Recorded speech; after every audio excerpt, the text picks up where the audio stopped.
আজকে আসিয়ার জন্য আমরা কাঁদছি, এর আগে বহু আসিয়ার জন্য আমরা কেঁদেছি। আজ আমরা আসিয়াকে দাফন করেছি, বহু আসিয়াকে এই বাংলার মাটিতে এই পর্যন্ত আমরা দাফন করেছি, কিন্তু আসিয়াদের ধর্ষকদেরকে দাফন করার ঘটনা আমাদের মনে পড়ে না। যতদিন পর্যন্ত এই ধর্ষকদের জন্য কোরআন বর্ণিত সর্বোচ্চ শাস্তি মৃত্যুদণ্ড যতদিন পর্যন্ত বাস্তবায়ন না হবে, যারা ফাসাদ ফিল আরদ করছে, ইন্নামা জাযাউল্লাযীনা ইউহারিবুনাল্লাহ ওয়া রাসূলাহু আন ইউকাত্তালু আও ইউসাল্লামু আও তুকাত্তা আইদিহিম ওয়া আরজুলুহুম মিন খিলাফ আও ইউনফাউ মিনাল আরদ, এই শাস্তি যতক্ষণ পর্যন্ত বাস্তবায়ন না হবে, চরম শাস্তি দেওয়া না হবে এবং বিচারের যত ফাঁক ফোকর আছে এগুলো যতদিন বন্ধ করা না হবে ততদিন পর্যন্ত আসলে এগুলো বন্ধ হবে না। আমরা কখনো কাঁদবো, কিছুদিন কান্নাকাটি করি, আবার থেমে যাব, আরো কোনো আসিয়া কান্নার আওয়াজ আমাদের কানে আসবে, তখন আমরা আবার হয়তো নড়ে চলে যাব।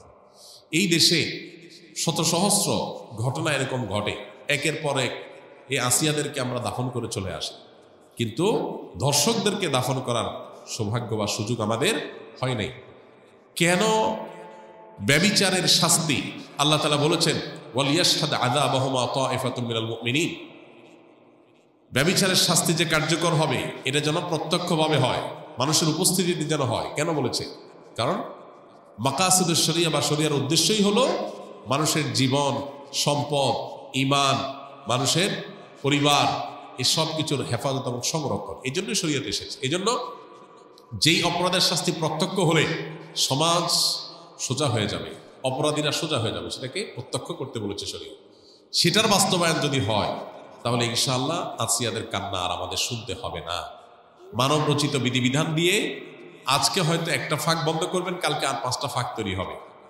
চিরতরে ফাঁক বন্ধ করা সম্ভব হয় না। ফাঁক ফোকর জন্য বন্ধ করতে হয় যাতে করে অপরাধী কোনোভাবে পার না পায়, তাহলে আমাদেরকে অবশ্যই শরিয়া আইন বাস্তবায়ন করার দিকে যেতে হবে। কোনো মুসলমান যদি শরিয়ার আইন বাস্তবায়ন না চায় সে মুসলমানই না।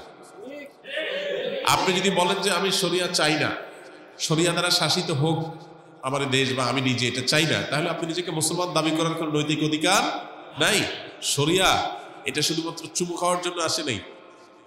আপনি পারছেন না শরিয়া দ্বারা শাসিত হতে, অপরাধ বোধ আপনার মধ্যে আছে যে আমি পারতেছি না বা আমরা পারতেছি না, এটা একটা লেভেল পর্যন্ত চলে, কিন্তু আপনি চান না, পছন্দ করেন না, এটা চলে না। এটা মানে হলো আপনি বিদ্রোহ করলেন, অস্বীকার করলেন, ঈমান থেকে খারিজ হওয়ার মতো বিষয়। এই জন্য ভাই মানুষ, আমরা উন্নত পৃথিবীর উন্নত দেশগুলোতে জানি যে প্রচুর পরিমাণে সেখানে তাদের আপনার টেকনোলজিক্যাল সাপোর্ট আছে, তাদের কাছে অপরাধীদেরকে শনাক্ত করার হাজারটা সিস্টেম আছে, কিন্তু যেই পরিমাণ ধর্ষণের ঘটনা এই সমস্ত দেশেও ঘটে, আপনি অনলাইনে একটু সার্চ দিলে দেখতে পারবেন যে কোনোভাবেই সেগুলো তারা থামাতে পারছে না। কর্মস্থল থেকে নিয়ে শিক্ষা প্রতিষ্ঠান পর্যন্ত কোনো জায়গায় তাদের নিরাপদ না। নারীর নিরাপত্তা নিশ্চিত করবার জন্য শুধুমাত্র ইসলামী শরিয়ার বাস্তবায়নই না, ইসলামী বিধিবিধান এবং ইসলামী যে লাইফস্টাইল সেটা ফলো করা জরুরি।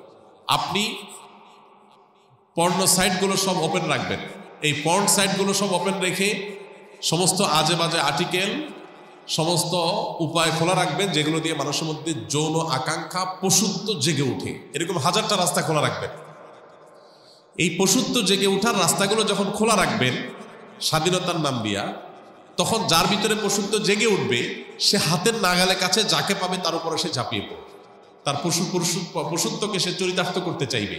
এই ধর্ষকের পশুত্বকে জাগিয়ে তোলার জন্য, এটাকে জাগ্রত করবার জন্য যেই সমস্ত উপায়গুলো কাজ করছে সেগুলোতে আমাদের হাত দিতে হবে, সেগুলো থামাতে হবে।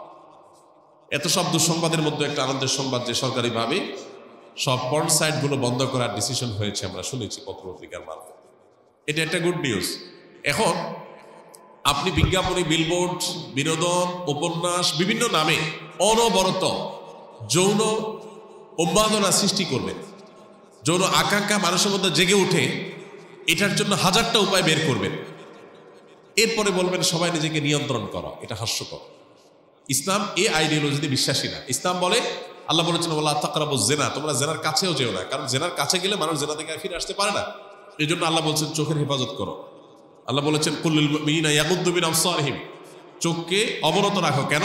কারণ চোখ দিয়ে তুমি যদি বিজ্ঞাপনে, বিলবোর্ডে, পত্রিকার পাতায়, মোবাইল স্ক্রিনে, অনলাইনে, অফলাইনে কোনো পরনারীর সৌন্দর্য তুমি অবলোকন করো, অবলোকন করার পর তোমার মনের ভিতরে অস্থিরতা আসবে, তোমার মনের ভিতরে যৌন আকাঙ্ক্ষা চরিতার্থ করার চাহিদা জেগে উঠবে।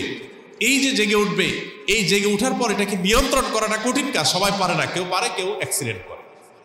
এই জন্য শরীয়ত বলেছে নিয়ন্ত্রণ করতে, আর আজকের ভোগবাদী পৃথিবী বলছে অনিয়ন্ত্রিত করতে স্বাধীনতার নাম দিয়ে। আপনি মানুষকে লাগামহীন করে দিবেন, আবার বলুন সবাই যার যার যাকে নিয়ন্ত্রণ করো, এটা হাস্যকর, এটা সম্ভব না। এই জন্য দুইটা জিনিসে বাস্তবায়ন আসিয়াদের কান্নাকে থামাতে পারে। নাম্বার এক, আমাদের সমাজে নীতি নৈতিকতার যে ভিত্তি নড়বড়ে হয়ে গেছে, নামাজ কালাম পড়ে কিন্তু ইসলামের অন্য বিধিবিধান, চোখের হেফাজত করার জন্য ওইরকম পরিবেশ, ওইরকম এনভায়রনমেন্ট, এগুলো আমাদের দেশে নাই, এগুলো আমাদের মুসলমানদের সমাজ আজকাল নাই। না থাকার কারণে কি হয়েছে, মানুষ তার ভিতরে যৌন আকাঙ্ক্ষা জেগে উঠছে, পশুত্ব জেগে উঠছে, ধর্ষকরা দর্শক হয়ে উঠছে। তো এই জন্য একদিকে ইসলামের এই অনুশাসন, বিধিবিধান, এগুলোকে কঠোরভাবে মেনে চলার জন্য চেষ্টা করতে হবে। পশ্চিমাদের শেখানো পথে আমরা স্বাধীনতার নাম দিয়ে মেয়েদেরকে পণ্যে পরিণত করব, তাদেরকে ভোগ্য পণ্যের মতো করে উপস্থাপন করব। ছেলেদেরকে আমরা তাদের যৌন আকাঙ্ক্ষাকে জাগ্রত করে তুলব, আবার অপর দিকে বলবো না সব মেয়েরা সেফ থাকতে হবে, তাদের কোনো কিছু হতে পারে না। এটা সাংঘর্ষিক এবং আপনার পরস্পর বিরোধী কাজ। এজন্য একদিক থেকে ইসলামের অনুশাসন মানতে হবে, নীতি নৈতিকতা, এটা আমাদের সমাজে চর্চা বাড়াতে হবে। আর অপর দিকে এ ধরনের অপরাধকে সংগঠন করলে তার জন্য কোরআনের দেওয়া সর্বোচ্চ শাস্তি প্রকাশ্যে বাস্তবায়ন করতে হবে। এই দুইটা প্রচেষ্টা যদি সমান্তরালভাবে হয়, বিচার থেকে আইনের ফাঁকফোকর দিয়ে বের হওয়ার যত রাস্তা আছে এগুলো যদি বন্ধ করা হয়, ইনশাআল্লাহ এ ধরনের নির্মমতার কথা আমাদের আর শুনতে হবে না। আল্লাহ আমাদেরকে সে সুদিন দান করুন, আমরা যেন এই সমস্ত অনাচার, এই সমস্ত অবিচার, এগুলো থেকে আমাদের সমাজটাকে মুক্ত করতে পারি, সেই তৌফিক আল্লাহ দান করুন। এই কারণে কি আল্লাহর সাথে শরীক হবে? কোনো সন্তান বা কোনো মানুষ যদি কোরআনে কারীমের তেলাওয়াত বা কোনো নেক আমল করেন, সেটা আল্লাহকে দেখানোর জন্যই করবেন, কোনো মানুষকে দেখানোর জন্য নয়। পাশাপাশি তার অভিভাবক, বাবা মা, যারা তার আমল ইবাদত নিয়ে এমনিতে অরিড এবং পেরেশান থাকেন, তাদেরকে আশ্বস্ত করা, তাদেরকে পেরেশানি দূর করার উদ্যোগ নেওয়া, এটা মৌলিকভাবে দোষের না। ইনশাআল্লাহ এর কারণে রিয়া হবে না, আশা করা যায় এর কারণে শিরক হবে না। মূল উদ্দেশ্য আল্লাহকে খুশি করাই, এবং সেটাই একমাত্র উদ্দেশ্য। পাশাপাশি বাবা মা তার তেলাওয়াত নিয়ে যে পেরেশানি বা তার আমল নিয়ে যে পেরেশানিতে আসেন, সেটা দূর করার জন্য তাদেরকে জানানো, তাদেরকে বলা, এটা ইনশাআল্লাহ লৌকিকতার মধ্যে পড়বে না। আর যদি তেলাওয়াত বা আল্লাহকে দেখানো সওয়াব আহরণ করার চাইতে বাবা মার কাছে জাহির করাটাই মুখ্য হয়, তাহলে সেক্ষেত্রে সেটা ভিন্ন বিষয় হবে। ইন্নামাল আমালু বিন্নিয়াত, আপনার মূল উদ্দেশ্য কি সেটা হলো দেখার বিষয়।